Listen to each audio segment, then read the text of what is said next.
Today is Tuesday, May 13th, 2025, and presently we're with the road crew. And with that is Bear and Dylan, and if you would lead us off there, please. Absolutely. Good morning. Just some quick updates of what we've been going through. Our biggest call and complaint right now has been just road grading. Pretty standard this time of year, potholes. Couple calls for some missing road signs or old faded road signs. Some are on non-county roads that we need to look and see if they're ones that we need to take care of or not. There was a bunch of them down on like Toll Mountain Road and Raider Creek, all that Forest Service stuff down there that they want us to come in and do new signs for them. And I'm gonna give the Forest Service and see how they want to handle that. So we'll do a bunch of signs for them. And then we've had some complaints and issues ongoing for a few years about the upper portion of Wicks Road, where it goes through. Past the bus turnaround to the cattle guard. Past turnaround where it gets real narrow right there and then continues on to BLM. The residents right there put fences right up along the road edge. But they keep putting rocks in the road to slow people down. They think they own to the edge of the road. It's a kind of an easement nightmare because there's nothing documented, but with state statute, it's 60 feet. And then just with them putting out roads, so I think putting out rocks. So I think there's gonna have to be a letter put together to explain some things from Mr. Haddon and probably get sheriffs involved because I mean, I've gone up there 2-3 times in the last month and kicked rocks at them. We're talking good rocks. That's the one that goes up over the top by the microwave tower. There's a couple houses right there at the end. You go past the bus turnaround and there's still 2 or 3 houses right there, and they're the ones that are having issues with kind of a hostile situation. So It doesn't surprise me. yep. One other thing that I didn't get put on there that we need to bring up, we got a call from MDT about Sleepy Hollow Bridge, the one that's on that subdivision road. They were just wanting to know if the county was taking responsibility of that bridge or if it's on the HOA, but they're doing some hydrology work and they wanted to know where to send the information. I just wanted to confirm that we're still standing behind that it's the HOA's bridge and we're not taking care of it. So. That's my understanding. Yep. Okay.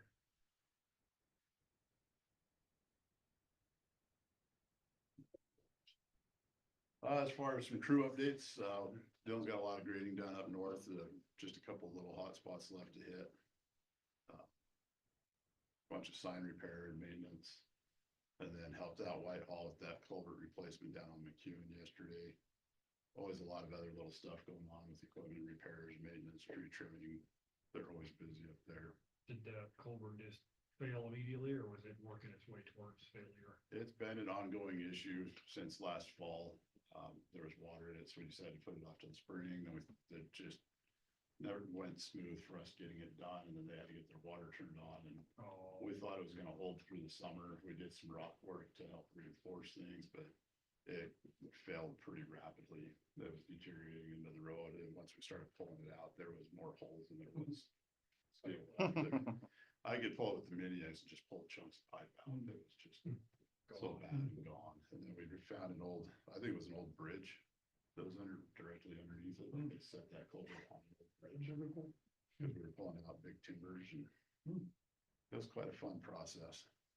That was just an irrigation ditch. Yeah, and the rancher dammed it off for us because they'd already turned the water on. They dammed it off so we could get the pipe replaced. It's been good to work with them. Good. Should be good for a while now. Around here, the Boulder guys doing a lot of grading down Lower Valley, Dunn Lane, Willow Springs area, working our way up Dry Creek and Elkhorn as the weather allows. Obviously not much grading going on this week. Had Buckdown helping us on that culvert as well. And they're doing some tree trimming in this downtime. Jim's still flying solo down south, but we've been bringing Leon or a guy down here to help, and then sending a guy down to help Jim with some grading lately. He did get the Boulder Cutoff Road done. Turned out pretty well, so we're going to turn him loose on some other roads. Working on Milligan Canyon and Cottonwood right now since we were in that area, and jumped down, hit Meridian is in really bad shape. hit all that stuff and then work our way back into Whitehall and get caught up on that stuff. Yeah, I got that pulled the code. Just some other items. We did meet, me and Dylan both went and met with Dan from the Forest Service last week. Did a little drive up over Warm Springs and Strawberry Butte area. It was really good. We kind of clarified a bunch of stuff to each other and how we want to proceed and what the expectations are. And you know, they're fully aware that if we have time to do anything, we'll be up there doing stuff. The portion that we've been traditionally plowing from the middle fork of Warm Springs up to the top at Palmer's Place, we'll continue to grade that because we've done a bunch of work in the past to get that to the standard it's at now. We don't want to lose that condition. The other side of the road from McClellan up to that last driveway, there's like 3 driveways up past Gardner's. We'll hit that when we do McClellan, at least try and do it at least once a year. I think is what we had said, just to keep it decent. That middle portion between those driveways and Palmer's, we're not going to be really doing anything with. They're aware of that. And to him, it's a Forest Service standard, and nobody lives there, so there's no reason to do it. As far as the snow removal goes, Kathy's still working with Palmer to see if they can work out a deal for them to do the snow removal that we've been doing from Middle Fork about really Strawberry or September Drive up to his place. And that we will not be doing any snow removal on the other side. Unless it got to the point where there's 3 foot of snow and we gotta go help get people out. They've been doing it anyway. Right, they've been wanting us to do it, that's been their first push, but they've lived there long enough, they should know that they've gotta do it, and we're not gonna do any more. It'll be a big help to us if we can get that section of upper Warm Springs off of our plow routes, just because we don't have to go back up there, and it makes for a pretty hurried day of not being able to get everything done right. Just waste a lot of time and resources that we shouldn't be spending up there. Corbin Road, bane of my existence. So we got it graded up. They did a fantastic job. We did some mag on it. It was really a nice driving surface. Like, I mean, of course, it's a dirt road. Even our asphalt roads, we have some that are worse than that one was. It is potholing in certain places, but they're in some fairly random areas. We're not really sure why it's doing that. Talked to some other experts, and because they're not where you normally would see potholes, there's not really a reason to it. The other areas that are still folded up look like perfect gravel roads. They're hard, they're great condition and smooth. So if we can figure out why these potholes are happening and get that resolved, that road's gonna be pretty fantastic. Sean from Ergon Emulsions did stop by last week and went and looked at the road. Recommend which oil was gonna be best, because there's really 2 options above what we normally use. They're both more cost over the CRS2P that we normally use for chip seal, but what we normally use doesn't bind to the gravel. So it wouldn't really do us any good. The mag or the M800 or MC800 or something was what they originally recommended. That stuff is more than double the cost of what we traditionally use. There's another option that he says is a good candidate for this road, but he had to get me pricing put together before he could speak to it. The numbers I have here, those are for double shot chip seals with those 2 sections. From the dump up to the town of Corbin would be about 121,000 based off of the oil prices we have now. But that's not for the better oil. And then from Corbin to the mine is about 79,000. That will go up as well. But we don't have the numbers on the other one. We don't have those numbers yet. He said he should have them any day now. He's working. He's just got a lot of other stuff going too. So. But I would assume it's going to be anywhere from $200 to $300 more a ton of oil. So there's about 60 total tons. Pretty big jump. So are we gonna talk to Great West about looking at that road before we actually spend money? Chip seal on it?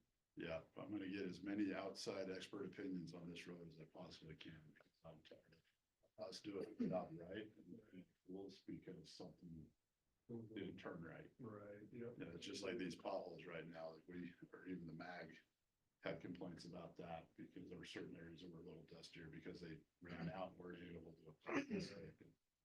We are looking, Dylan's got it worked out with WE Dust Control as soon as the weather breaks for us, but they're gonna come up and retreat the entirety of the road from, I think we're going from the dump to the mine, aren't we? We're going from the dump to that wide parking area past the water. Yeah. So Okay. There's a fire That's turnaround. Nick's just house. there. Yeah. So that'll help that entire section, and then we won't have good dusty. Right. Just keep the whole thing nice. Yeah, I think we're gonna push that off. I think next week is looking pretty wet. Yeah, So we may, the 20th looks a little wet, but we don't wanna have a week of rain and then try to put that mag down. That ground won't absorb that mag. how does the road look from where you did the mag and where you didn't do the mag right now? Is it getting pretty washboardy where the mag isn't? Right now, it's pretty much all pretty consistent. Is it? The mag doesn't seem to be holding it together any better than. No, but right now that roads look better besides the potholes Okay. than it has so far. You Which gonna is do- interesting, that road's like I was telling Barry, it's just always evolving. Every time we blade it and put it back, it's a different scenario. It's Did you rock break interesting. it last time? Mhm. Pulled all the clumps and stuff out of it? Yeah, the best we could, yeah. And the static rolled it with a roller. Yeah, and it's like it's a living creature because every time you touch it. Yeah, it's different, yeah. We haven't really dealt with the potholes other than like Tyler Court and Meadow Lark going into the approaches. That was kind of where the potholes now, but now they're just kind of randomly in different places, so. So you're gonna grade it, mag it, and then roll it next time when you get the mag, or when you're gonna do it? Okay. Yeah, Yep. we didn't roll it last time, but We did static roll it, but it was the problem was is what I seen that we could do better is if we had mag on it immediately and not the day after. That stuff sets up so fast, it gets hard so fast. But it's nice to get when it's open and it's able to pull that mag down. gotcha. It's too hard for it to soak. It just runs off the top. So we were treating that top quarter inch or something, but the rest of it was just running off the edge of the road. Gotcha. So we're gonna break it open and spray it and then roll it, so it can soak in better. Yeah, the only complaint I had was the guy's truck was completely covered in mud and I don't know what. I mean, that's the road where it's not, I'm assuming not mag chloride. That Mhm. mag should bind all that in mud in there. Yeah, I think you're always gonna get some residual spray, like even on some of the roads that we've magged every year, year after year. Like Sawmill is a good example. It gets really hard and it's really glassy and when it rains, it almost looks like concrete. Yeah. But you'll always get a little bit of residual. Yeah, good. Yeah. Looking good up there. I gotta go drive it. I haven't been up there for a while. Yeah, other than the potholes, it looks really good, so hopefully we can. Yeah, I tried to get a report from Road Guard this morning, but I was having some issues to show just the condition of that road. That we have asphalt roads that are rated worse than that gravel road as far as driving condition. Sure. Did you get the speed sign set up there? Yeah, it's been up there for about. I already a heard about week it. now. Have you? Good or bad? Good, it's all good. I've only seen a day's worth of data so far when I talked to Brian.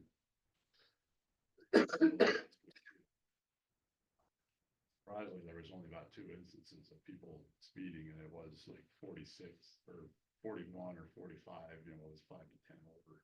But I think over the weekend, we probably would have seen a lot more data.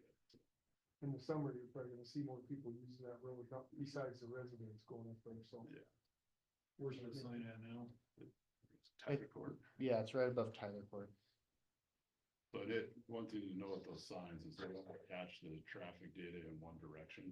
It has to be looking at it, so like the traffic count, but it's still, you just double it and it gives you a good idea of your numbers. I'm just curious about the count from Corbin down versus the count from the mine road down, but Yeah. those numbers are gonna be Well, valuable. we're plan, or what the plan is probably later this week, after we got a good week's worth of data, we're gonna move that up above the mine, or up above Corbin, so we can catch that data. Okay, perfect. And then it'll give us some good, do we have a speeding problem?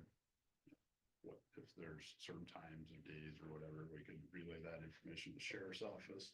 But it also just gives us a good idea of how much traffic is really going where. And you ordered some speed signs for us. Yeah, I got 2 of them on the way. They told me it was roughly 6 to 7 weeks to get them in, so it'll probably be middle of June before we see them. I'll probably go ahead and just put in an order for a couple more for the first of the year. Just to get them from here. Yeah. But I think. I like, you know, and talking with Dennis with the city, he's looking at doing the same thing and ordering 2 or 3 a year and getting a surplus of them almost just so. Not that he has as many roads, but there are certain areas that he's wanting to put them up year round, and then I think there's a couple places we could look at putting them up year round to help mitigate speeds in. Like near Clancy School or, you know, McClellan Creek, certain areas where it's just a constant complaint of speeding. You know, we can leave them up more year round, and then we can always look at the data, are we getting consistent speeding at certain times of day to help relay that information to the sheriff. Yeah. Perfect. Good. I don't really have, I mean, there's always stuff going on. I've got some stuff coming up with MDT. There's a webinar next Monday that they're putting on for their new road classification system process. For the arterials, collectors, they're redoing that process, and they're giving us an update on that next week. So another meeting with MDT about some possible safety improvements on other roads.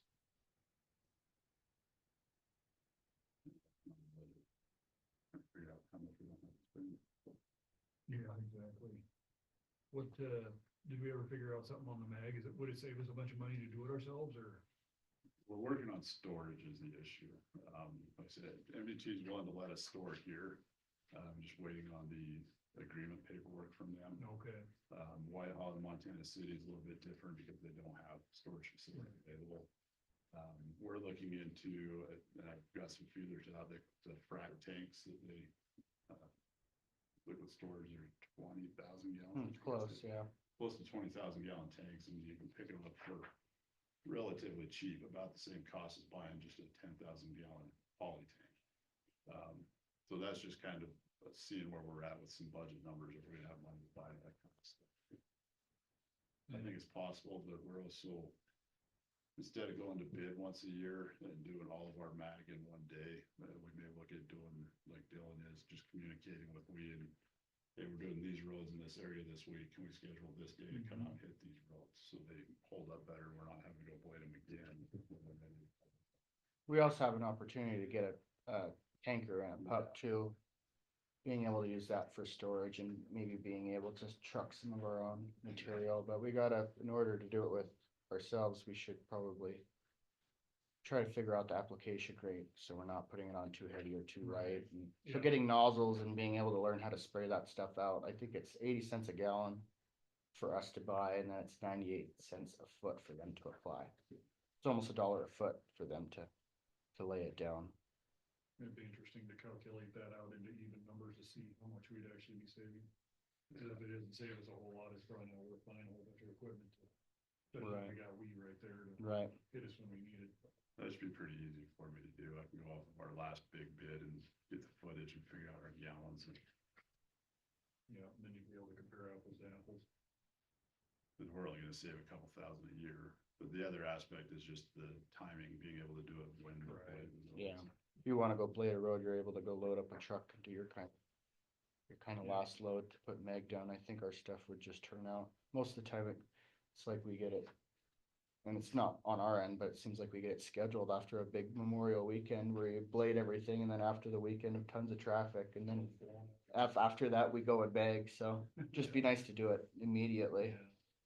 So it might not be cost savings just from the price of it getting done, but cost savings in not having to redo it. Yeah, I'm not trying to have to jam it all in a Right, week. first time, and yeah. it was you doing it instead of looking at, we're trying to schedule somebody and. Mhm. Yeah, blading once instead of twice on them, because we always have to go back, and even if the road's good, you still have to scarify it to get that top crust opened up so it can soak in. So you're always having to hit it twice, you know, and then you're sending a water truck out with them. That's another guy out working with them where they're already with the grader. The roads being able to stay together longer and better, and then it frees us up time for other projects. That's the big one. So there could be more cost savings than just the price of the equipment. Yeah, there's more to weigh into it than just the apple to apple cost. Good deal. Did you have anything else with all? Yeah. Trees, I need to ask you, the ones in, Forest Park that I mentioned, we were gonna get a man lift and top them off. I don't think I explained that right. The plan was to get the man lift and go and limb it up and then take it off in like 8-foot chunks, not just chopping half the tree off. So I think that's gonna be a lot safer, cause there's always that chance of it falling across somebody's yard and hitting who knows what. So we're gonna look at getting a man basket or whatever it was and having these guys go up and do that when the weather allows. And then we'll probably make a week of it, cause there's a bunch of other trees that we need to address. There's some over in that subdivision by Sunhaven. Sunhaven on that Beaver Lane. Yeah, it's over in East Helena. Good, well, if it gets too much, don't do something you don't wanna do out there. No, this is, I've kind of was talking to him, this is kind of my route, the safest way to do it, because it's just manageable when you're dealing with not an entire tree, but smaller chunks. Sure. When those dead trees hit the ground, they kind of explode, so there's just more cleanup, there's trees around it, so it rolling into other trees and affecting other trees in that area and just all of it. If we're able to deal with it in small chunks, I think it's just safer. Put a harness on, get up in a basket. Hopefully it chips the right way. Yeah, well, it doesn't really matter if you're dealing with 7-foot chunks, you're just cutting them and pushing them and letting them fall to the base and just working down the, work down the tree slowly. Yeah, Just work it in a manageable fashion instead of, little bites instead of a big chunk. Mm-hmm.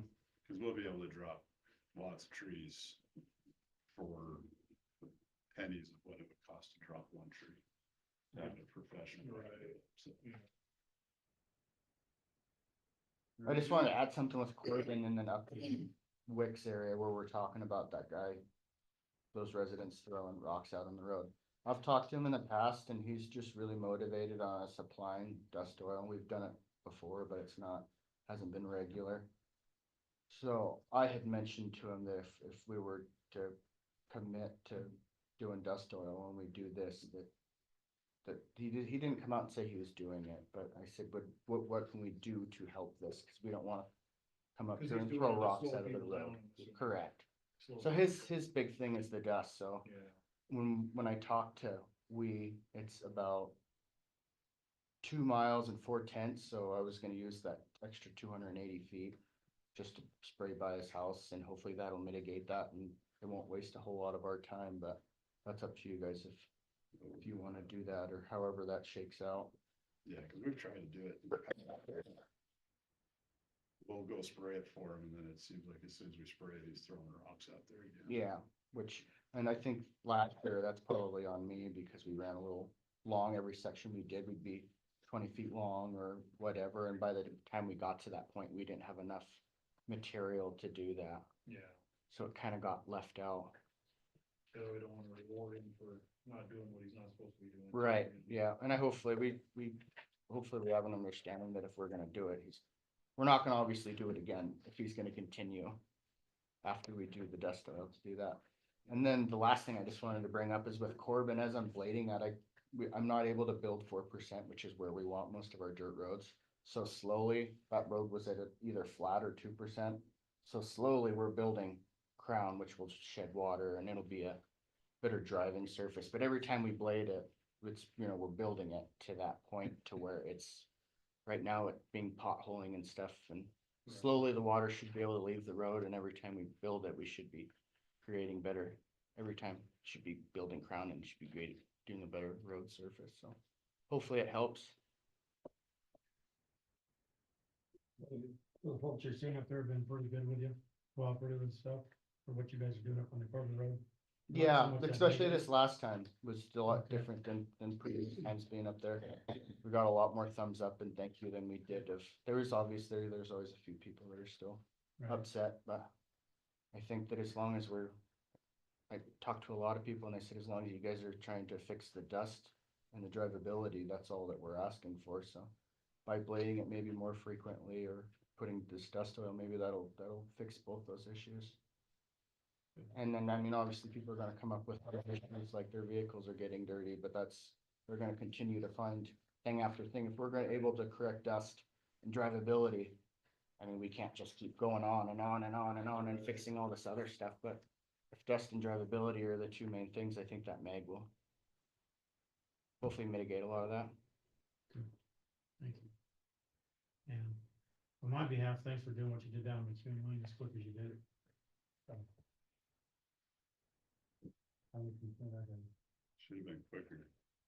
But the operator was a little slow. No, No, it was me. no, it went good. We had a few hiccups getting going, it didn't get started as early as we planned, and then it just trying to find gas line and finding a bridge. Hmm. We got her down. Guys do What good. happens? Yep, those guys are down there right now, kind of finishing shoulder work and all that, so by the end of the day, it should be pretty good shape. It's gonna settle a little bit, but we'll just, as time goes on, we have to take a little bit more millings in there in a few weeks and kind of smooth it back out, and then sometime this season, we have to, we'll go in with some hot mix and patch it up nice. Anything else? I think that everybody that drove through our road closed barriers had Bozeman plates on. I'm sure. Yeah, that's all I've got. They were driving at a slow pace, right? Mhm. I heard, I don't know how true it is, I heard, Hauser had a heart attack running, Oh, did he? Saturday, Sunday, To reach out to him. so I can't confirm that right now. I never know if he's calling me for something serious or pocket dialing me, because I think he pocket dials me every other night. He's pretty good at that. All right, can I? Yes, oh, yes, I thought you had.